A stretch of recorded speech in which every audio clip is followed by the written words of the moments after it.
From September 1st to September 7th, 2024, in the Philippines, many important events and stories were witnessed that shake the nation. From political updates to news on the economy, weather, and entertainment, these headlines capture what has been happening across the country. In this video, we will take a closer look at the top news that caught everyone's attention this month. Make sure you subscribe to our channel and press the bell icon to get regular updates. Let's get started. Number 1. Alice Guo arrested and extradited to the Philippines. After weeks of search, dismissed Bamban Tarlac Mayor Alice Guo arrested in Indonesia. Alice Guo, the former mayor of Bamban in Tarlac, has been arrested in Indonesia and extradited to the Philippines. This development comes after Guo fled the country in July, facing serious charges related to illegal Philippine offshore gaming operations, commonly known as POGOs. Her arrest marks a significant moment in a case that has captured public interest due to its connections to high-level corruption and the alleged involvement of Guo in facilitating these illicit gaming activities. On or about 1 o'clock a.m. 4 September, Alice Guo, also known as Guo Huaping, was arrested in Tangerang City, Jakarta, Indonesia. Following her arrest in Indonesia, the Philippine government acted quickly to secure her extradition. Authorities worked efficiently to bring her back to the country, demonstrating their commitment to addressing the issues surrounding illegal gaming operations. Number 2. Asteroid burns up over Luzon. Residents across northern Luzon were treated to a rare and spectacular sight as a small asteroid burned up in the sky. Early in the morning of September 4, 2024, the asteroid created a brilliant fireball that was visible to onlookers across the region. The event was captured in numerous eyewitness videos, showcasing the bright streak of light as the asteroid disintegrated in the atmosphere. According to the Philippine Atmospheric, Geophysical, and Astronomical Services Administration, PAGASA, the asteroid was relatively small and posed no danger to people or property. Despite its size, the asteroid's bright disintegration reignited public curiosity about astronomical phenomena. For those interested in learning more about this fascinating event, graphics explaining the process of an asteroid entering Earth's atmosphere and disintegrating were shown. These visuals help to demystify the science behind the spectacle and provide a deeper understanding of such occurrences. Number 3. Ombudsman suspends ERC Chief Mona Lisa Dimolanta. The chair of the Philippine Energy Regulatory Commission is handed a 6-month preventive suspension. Energy Regulatory Commission, ERC, Chairperson Mona Lisa Dimolanta has been suspended by the Office of the Ombudsman amid serious allegations regarding her conduct in office. The suspension, which was ordered in late August 2024, stems from claims of neglect of duty and inefficiency that reportedly harmed both the public and the regulatory agency itself.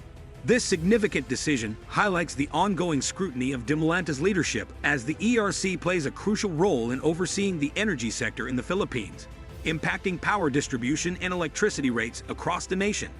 The Ombudsman's order, dated August 29, 2024, and made public on September 5, indicates that Dimolanta will face a 6-month preventive suspension without pay while an investigation is conducted into her actions. The case against her was initiated by the National Association of Electricity Consumers for Reforms, Incorporation, which accused her of failing to recalculate electricity rates that would protect consumer interests. The Ombudsman's decision emphasized that there is strong evidence suggesting that Dimolanta's actions could be classified as grave misconduct, grave abuse of authority, and gross neglect of duty, which could potentially lead to her removal from office. Dimolanta's suspension is part of a broader investigation into irregularities within the ERC. The agency has been under pressure to address delays in setting new electricity rates, which are essential for consumer protection and fair pricing. The ERC is responsible for regulating the energy sector, ensuring that electricity distribution is managed effectively, and that consumers are not unfairly charged. The ongoing investigation aims to clarify the extent of Dimolanta's alleged failures and their impact on electricity consumers.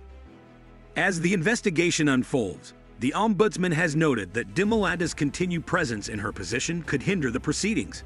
Therefore, the preventive suspension is intended to safeguard the integrity of the investigation process. Dimolanda has stated that she will wait for an official copy of the order and the related complaint before making any public comments regarding the situation. Number 4. Typhoon Enteng slows down, gains strength over Camarines Norte. Tropical cyclone wind signal number 2 is up over several areas in Luzon as tropical storm Enteng maintains its strength. Typhoon Enteng, which was initially expected to pass quickly through the region, has slowed down but gained strength as it moves over Vinzons, Camarines Norte. This unexpected development has prompted authorities to issue warnings for heavy rainfall, potential flooding, and landslides in the affected areas. The typhoon, which has already caused transportation disruptions and damaged crops in the region, has not reported any major casualties so far. However, residents are urged to remain vigilant as the typhoon continues to affect the region. Satellite imagery and maps tracking the storm's path show that Typhoon Enteng has slowed down significantly, allowing it to gain strength as it moves over Camarines Norte. The storm's current position over Vinzons has led to the issuance of warnings for heavy rainfall, which could lead to flooding and landslides in the region. Despite the disruptions caused by the typhoon, emergency personnel are working tirelessly to ensure the safety of residents in the affected areas. Authorities have also urged residents to follow safety protocols and heed the warnings issued by the government. Number 5. Philippine Navy tests anti-missile decoy systems in the West Philippine Sea. In recent developments concerning defense capabilities, the Philippine Navy has successfully carried out tests of anti-missile decoy systems in the West Philippine Sea. These advanced systems are designed to mislead and confuse incoming missile threats, playing a vital role in enhancing the country's defense mechanisms amid rising tensions in the region. The tests signify a significant step in bolstering the Philippines' maritime security, particularly as geopolitical disputes continue to escalate in this strategically important area. The primary objective of these decoy systems is to improve the Navy's ability to shield its vessels from potential enemy attacks. As tensions over the West Philippine Sea grow, the need for effective defense measures becomes increasingly critical. The Philippine Navy has prioritized modernization efforts to ensure that it can adequately protect its maritime interests and maintain security in the face of external threats. These advancements are part of a broader strategy to enhance the operational readiness of the Navy and safeguard the nation's territorial waters. Number 6. Digital banking boom in the Philippines. The digital banking sector in the Philippines is experiencing significant growth, with deposits in digital banks surpassing $80 billion. This surge reflects the increasing trust that Filipinos are placing in these platforms, which offer seamless and accessible financial services. The rise of digital banking is part of a larger trend aimed at promoting financial inclusion in the country. More Filipinos are turning to mobile and online banking for various services, including payments, savings, and loans. The Bangko Sentral ng Pilipinas, BSP, is actively supporting this movement to ensure that more people have access to essential financial services. Visuals of people using digital banking apps and ATMs illustrate this growing trend, highlighting the convenience and accessibility of these services. Infographics showcasing the growth of digital banking and its positive impact on financial inclusion further emphasize the importance of this shift. As the Philippines leads the way in digital banking within Southeast Asia, it is crucial to recognize the potential for continued growth and innovation in this sector. Number 7. PH government to issue updated electric vehicle roadmap.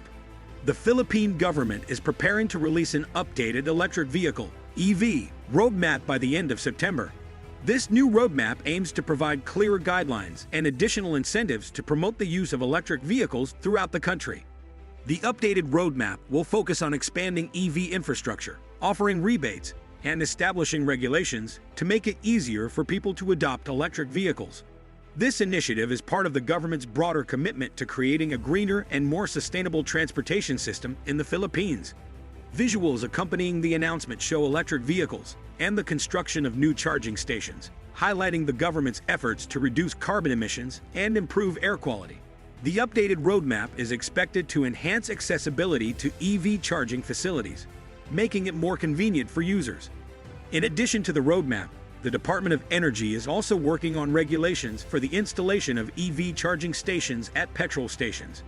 This move is designed to accelerate the adoption of electric vehicles by ensuring that charging stations are readily available to the public. That's a wrap for today's top stories. From big arrests to the rise of digital banking, and even new defense and environmental developments.